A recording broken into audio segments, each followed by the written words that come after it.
Oh, here we go.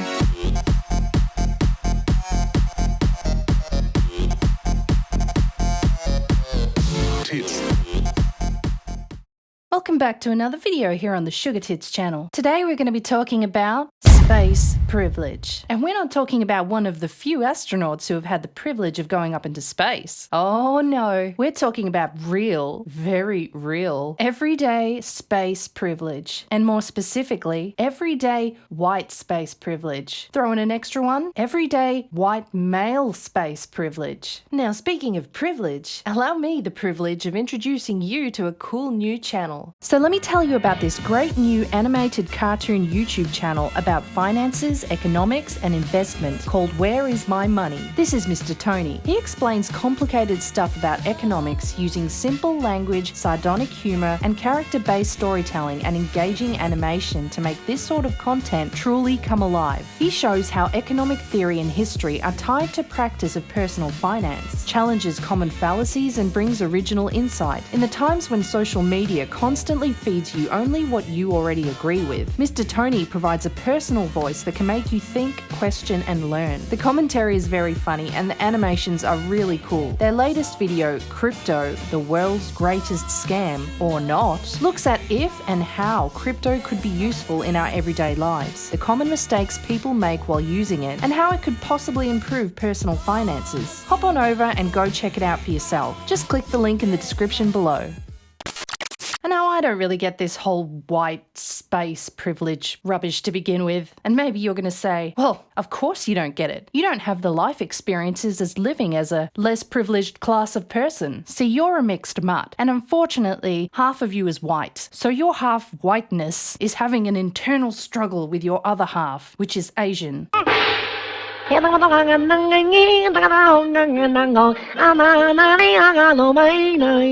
confused, Tits. You're just confused. There's no way you could understand this. There's no way you could understand having your space encroached upon by a white person and their privilege. And let's be honest, you're half Asian. There's millions of those f***ers. They're taking up a lot of space too. Point taken. So I'm going to learn. I'm going to use this video today to learn about white space privilege and also white male space privilege and what we can do to make space for others with less privilege. Let's go. Start to spin, start to spin. Let's begin. Let's begin. Hi, Benji here. Hiya, Benji. Teach me why it can be harmful to take up space. And this is why it can be harmful to take up space. Taking up space means being your authentic self and being uncompromising about the validity of your emotions and experiences. I'm sorry, your mouth is hypnotizing. Okay, so being your authentic self, i.e. being comfortable in the skin you were born into, correct? Well, I like this. Everyone should feel comfortable in their own skin. But that's not what you're going to say, is it, Benji? Not everyone. This is easier for those with privilege. Oh, that's right, the privilege. For example, women are often socialized to shrink themselves physically and emotionally. What time are you living in? This is not the 50s. I don't think women are taught to shrink themselves emotionally and physically anymore.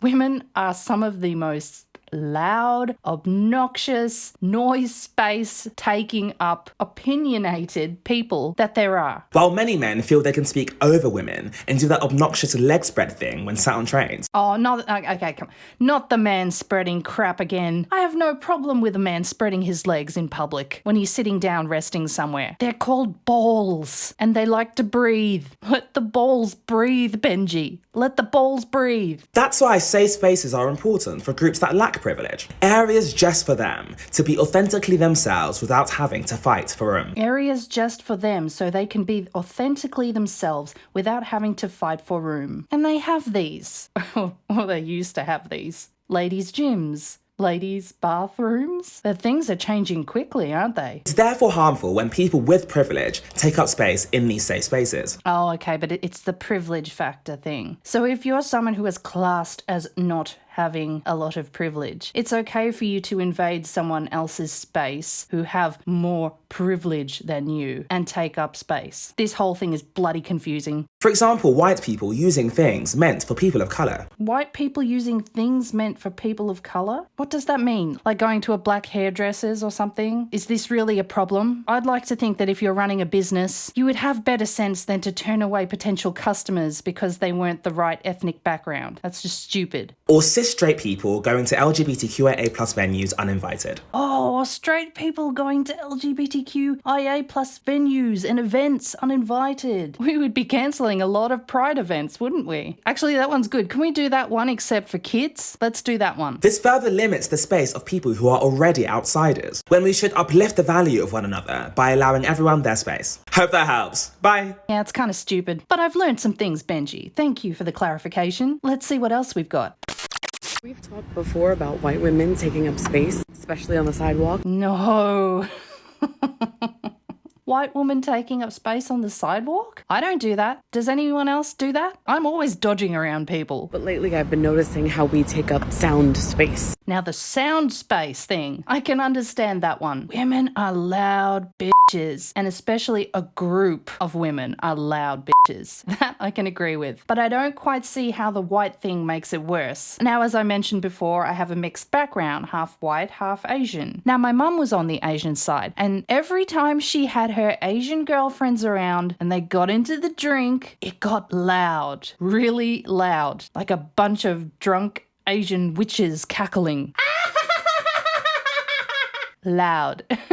Engaging in conversations as if nobody else is in the space. And it's par for the course when white women do it, but when black women do it, all of a sudden it's a problem. No, it's just as annoying, whatever bloody race you are. White, black, Asian, women are loud bitches. Back up! Let him through!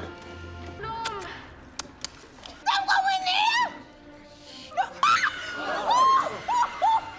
Damn, this is some scary shit. This is all me up in here. You handle that. You don't own the theater. Out of my face. Out of my face. And I could see how that would be annoying in public. Let's not focus on the colour of the skin. Let's talk about the volume. It's a problem because of the volume. And speaking on my experience of Asian women getting together, it gets loud. And I'm going to say from what I've seen, and correct me if I'm wrong, a group of black women together are very loud.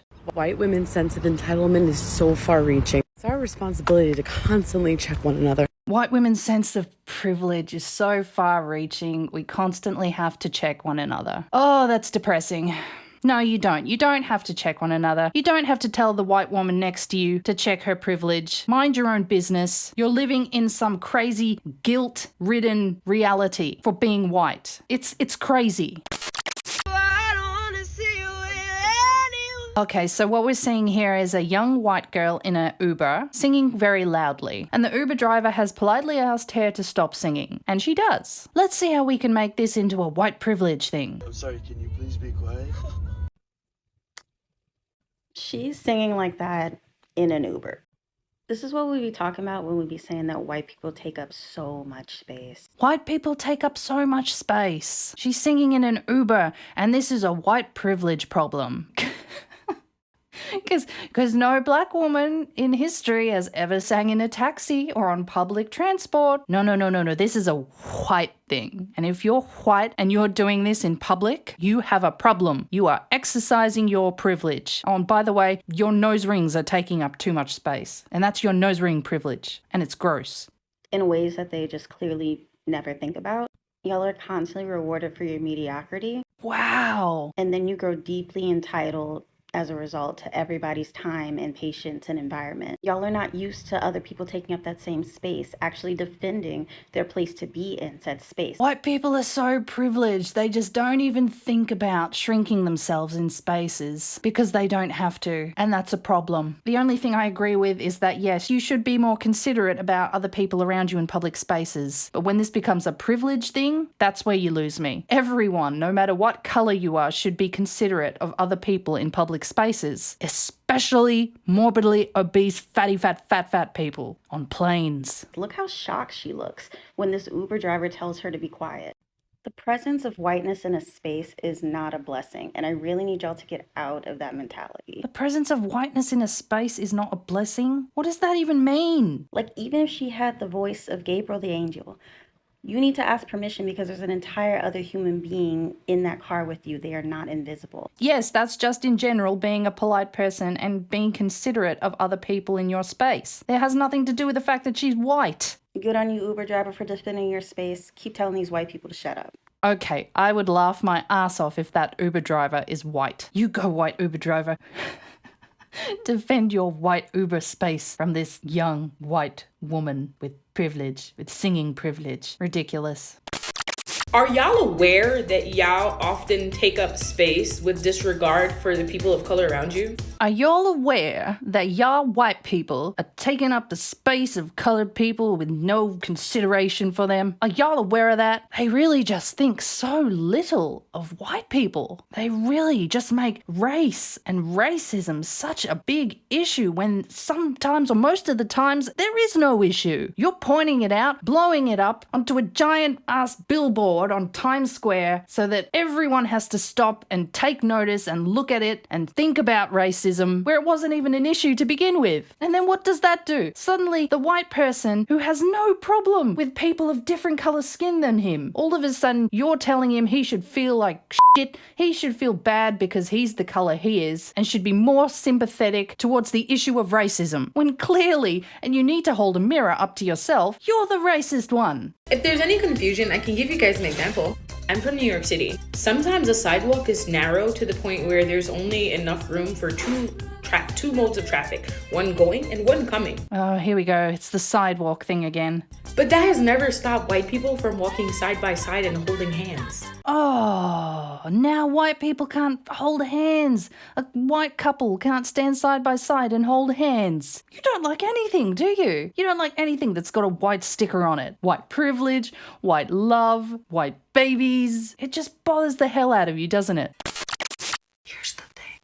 I've realized that in order to take up space, I must study the species that is comfortable with taking up space the most. So I thought, oh, I know who that is.